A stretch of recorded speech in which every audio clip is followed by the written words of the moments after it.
Welcome back to AsArt. My name is Nick, and I am here with Kyle. Pecos with a 0 on Instagram. Go follow him. He's a super talented artist, and we've been covering his Dark Materials here, doing deep dives, breakdowns, reviews, answering your comments here too. And now we're going to do the top 10 biggest changes from the books, and we're talking about the whole series in a whole. A lot of them, in my opinion, have to do with the last season because the craziest stuff, man. The craziest stuff they had to leave out. But we're going to jump into it now. Kyle, let's read off number 10. Okay. So just as a little caveat, everyone, there will be some stuff from the other books as well, yes. But it's good. There's going to be a lot of stuff for season 3 just because it's fresh in our minds. Okay? It's true. So numero uno, and none of these are really in any particular order, right? No. But this one we made sure is at the top of our list because Nick and I both agree. We're going backwards. We're going from lowest to highest. We're saving number one for the top. I am glad you saved me there, buddy. Oh dang. Okay. So, King Ogunwe's character background upgrade. Yeah. Significant. Big difference. He has a kid in this book. The book is just like, like Lord Asriel's just like, by the way, I have this super awesome General King guy that commands my troops. He's like, what's up? And that's about it. Yeah. And he commands him twice and he's had a couple meetings and that's it. Yeah. He's like the VP, Yeah. All right. So then at number 9, Marissa Coulter's necromancer powers over the specters. Yeah. That never happened in the books as far as I remember. In the book, she kind of has like a deal with them where she could semi-control them so they're not attacking her. And remember, like at the end of the book 2 of the Subtle Knife, but they took it to like a whole new level in this book because 1, the ghosts aren't fighting them. So 2, someone has to destroy the specters. 3, the only person that's known to interact with the specters is Mrs. Coulter. So let's neo-blast them into space. Yep. And that's the thing. The only other thing that can kill the specters, I think, is the Subtle Knife. And angels, I think, right? And angels. Yeah. So it's like, that's going to be, one hell of a plot twist or like long story arc if they have to have a protracted battle with the specters. Anyway, the death of John Perry. So in the books, okay. So, well, first off, in the TV series, right, he's killed by a random soldier, a soldier's bullet. Right? Yes. But in the books, he is revenge killed by a witch called Juta Kamainen. And the reason she killed him is because she's like, hey, baby, do you want to get together with me? He's like, no, I'm good. I'm married. And she did not forget it. Right. And so she ended up killing him, stabbing him in the heart, actually. Mm-hmm. And it was one of the witches that was actually protecting Will at the time, too. And it was like a whole thing that happened because at first they're like wrestling each other. They didn't know who they were. And it's like a whole thing in the books, completely different. And it's interesting, too, because he carries that story with him. Will carries that story with him to the land of the dead, too. Like trying to understand and process why the witch would kill someone over love and all this stuff like that. So it's actually pretty cool how they carry that through the books. And actually, Nick, you mentioning the stories in the land of the dead. So that's number 7. Stories of people's lives for the Harpies in order for them to be released into the universe again, right? From the That's world of the dead. A major theme in book 3. Yeah. Tell stories. Like Mary Malone, they go there with the Mulefa. They see the hole in the Mulefa world, which isn't talked about at all in the show. They physically go and they see the people leaving from the land of the dead. And they're like, this is a holy site. We will plant trees here. We will dedicate this thing. Nothing. And there's like no, if they do mention it once, maybe they mention it once in the show. I can't even remember them mentioning tell stories, tell stories, tell stories. Right. I mean, and in a way, it's very poetic. It's like that's the only way anyone can truly be immortal, right? Is that people continue to tell your story. Yeah, it's true. It's kind of like Coco. Yeah, I guess so. It's like as long as someone still tells your stories and remember who you are, you still exist in the afterlife. Yeah. Great tie-in, Nick. Great tie-in. Huh. And then number 6, the amber spyglass is the amber lens. Oh, this is so frustrating. In the series, man. So like the process for its crafting took Mary a lot longer, and it was like the result in the books you kind of see the sort of process of her like Mhm. inquiry and discovery with like crafting the amber The spyglass. Malefa even eventually. helped with making some parts of it too, with Right. the rope and all that stuff. And Yep. they didn't even acknowledge it as like what it's supposed to be. Like you get the alethiometer in book 1, which is a tool which is used. Yep. You get the subtle knife, which is a tool that is used. You're supposed to get the amber spyglass, which is a tool to be used. Tool that is used. I guess they did use it. They just went. Oh, It just wasn't looked like through it should be. You know. Right. Right. It wasn't it wasn't the earth shattering revelation, plot element that it should have been. Yeah. It's But true. okay. And then number 5, the Suburbs of the Dead is way different Way in different. the TV series. So essentially in the HBO series, it's a British Q. Yeah. Right. Yeah. It's like next number, and it's like endless lines of people. In the books, it's a literal like shanty town, bedraggled, Mhm. like just like it's like it maybe has electricity, like Yeah. in some places. The rest they're just burning fires, Yep. like in the streets and crap. Like Yeah. it's pretty nuts, right? And to go along with that too, the difference is too, you can physically see everyone's death, and Yes. you can also talk to everyone's death. They made it sound like in the show only you can see your death and also talk to your death. Right. Where in the book, literally Lyra finds out about her death by talking to someone else's death. Yep. Yep. Only death can reveal more death. But okay, so number 4, and this was one of my favorites.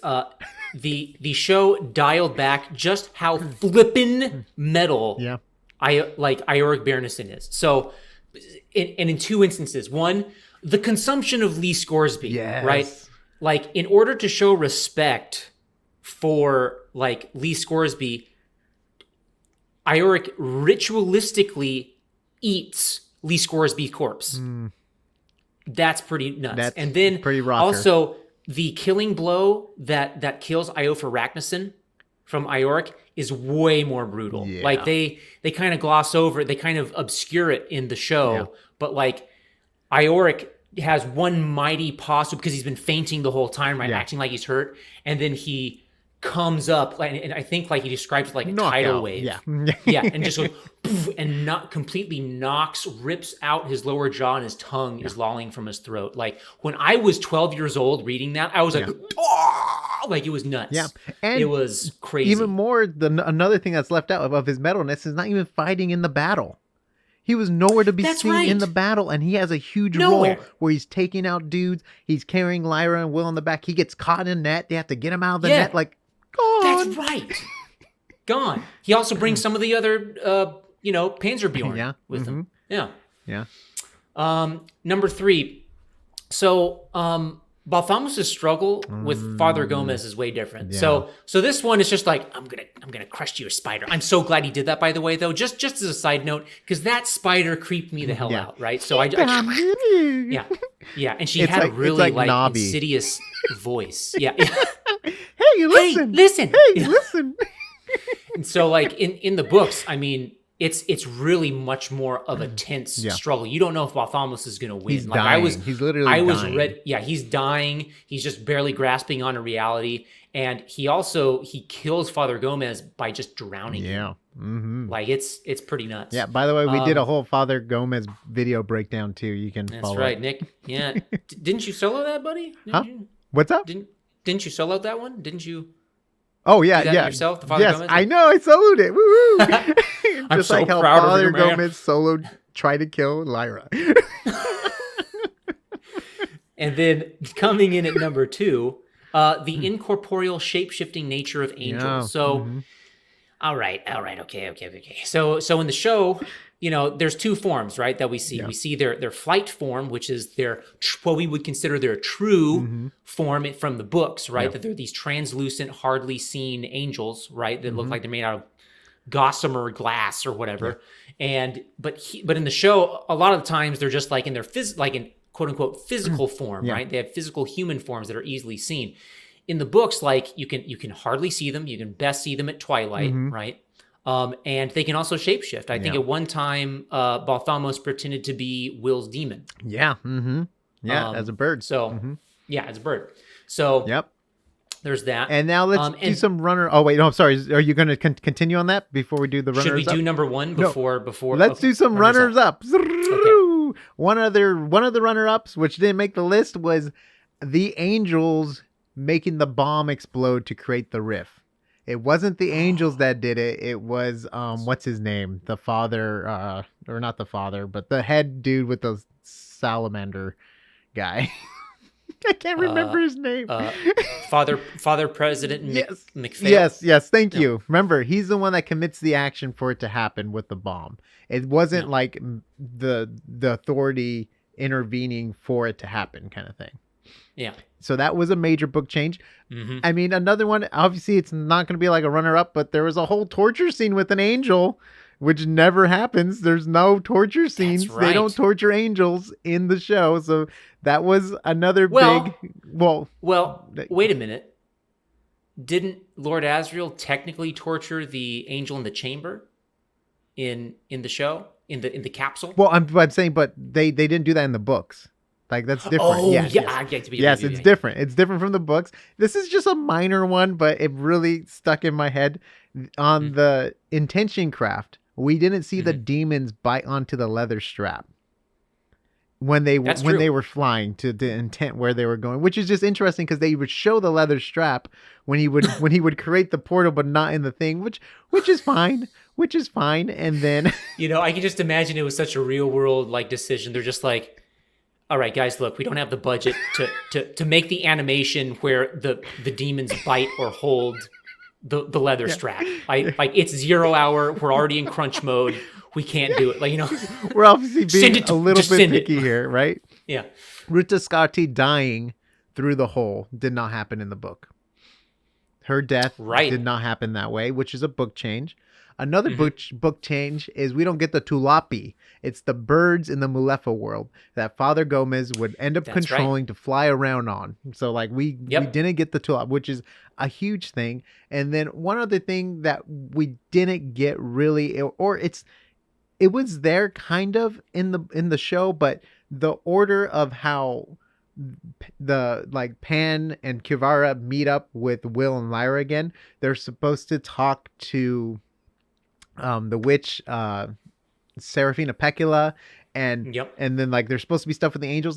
They did it, but it was kind of just different pacing. It's not like that we had to put it on the list like it was a major thing, but it's obviously there was something up there with the pacing for sure. I mean, there's probably tons of other stuff, and the biggest thing though, Kyle, let's just go into number one. This is the thing that put us over the edge. This is the one that we kept on. This had echoes for the whole season, basically, the moment we saw it.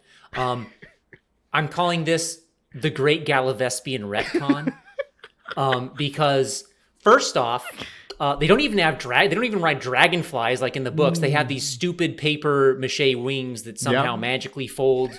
Like they have some alien technology, like craziness. Yeah. There's no Chevalier Tialis. No! He was the counterpart to Lady Salmakia, right? He's supposed to be they're supposed to be a dynamic duo, right? Mm-hmm. He's got the red dragonfly with the yellow mark, and she's got the blue one. Mm-hmm. They have different things, right? There's a whole thing about their culture and stuff that they talk about, and like how they rear the dragonfly larva. It's nuts, right? And then also, they have major contributions to the Land of the Dead plot, right? Like they're the ones that find Roger. Yeah.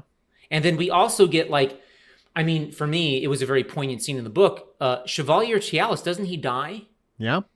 Yeah, because their lives are much shorter. They only last 10 years or something. Mm-hmm. So and they die pretty quickly. Yep. He had a major story plot in the Land of the Dead, actually bargaining with the Harpies, talking with them and fighting off the Harpies in the Land of the Dead when they first get there, because that was another book difference. There's a gate in the Land of the Dead they need to get through, which is locked, and they can't get in.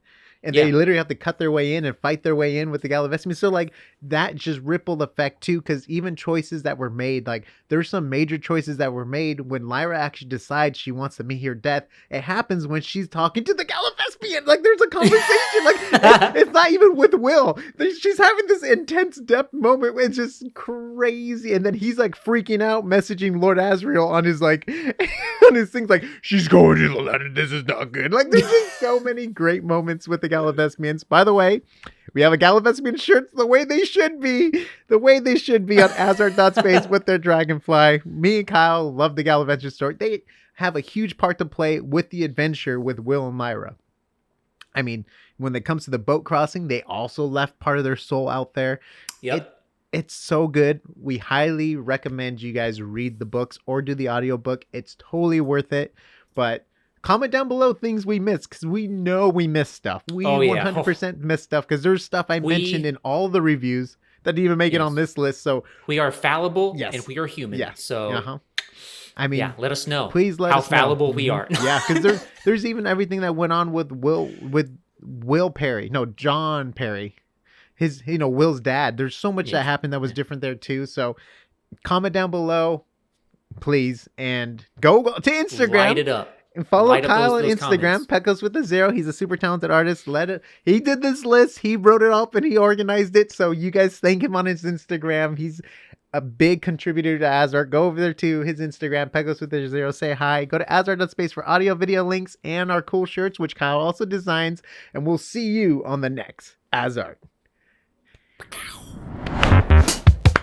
Hell yeah, dude. Hell yeah.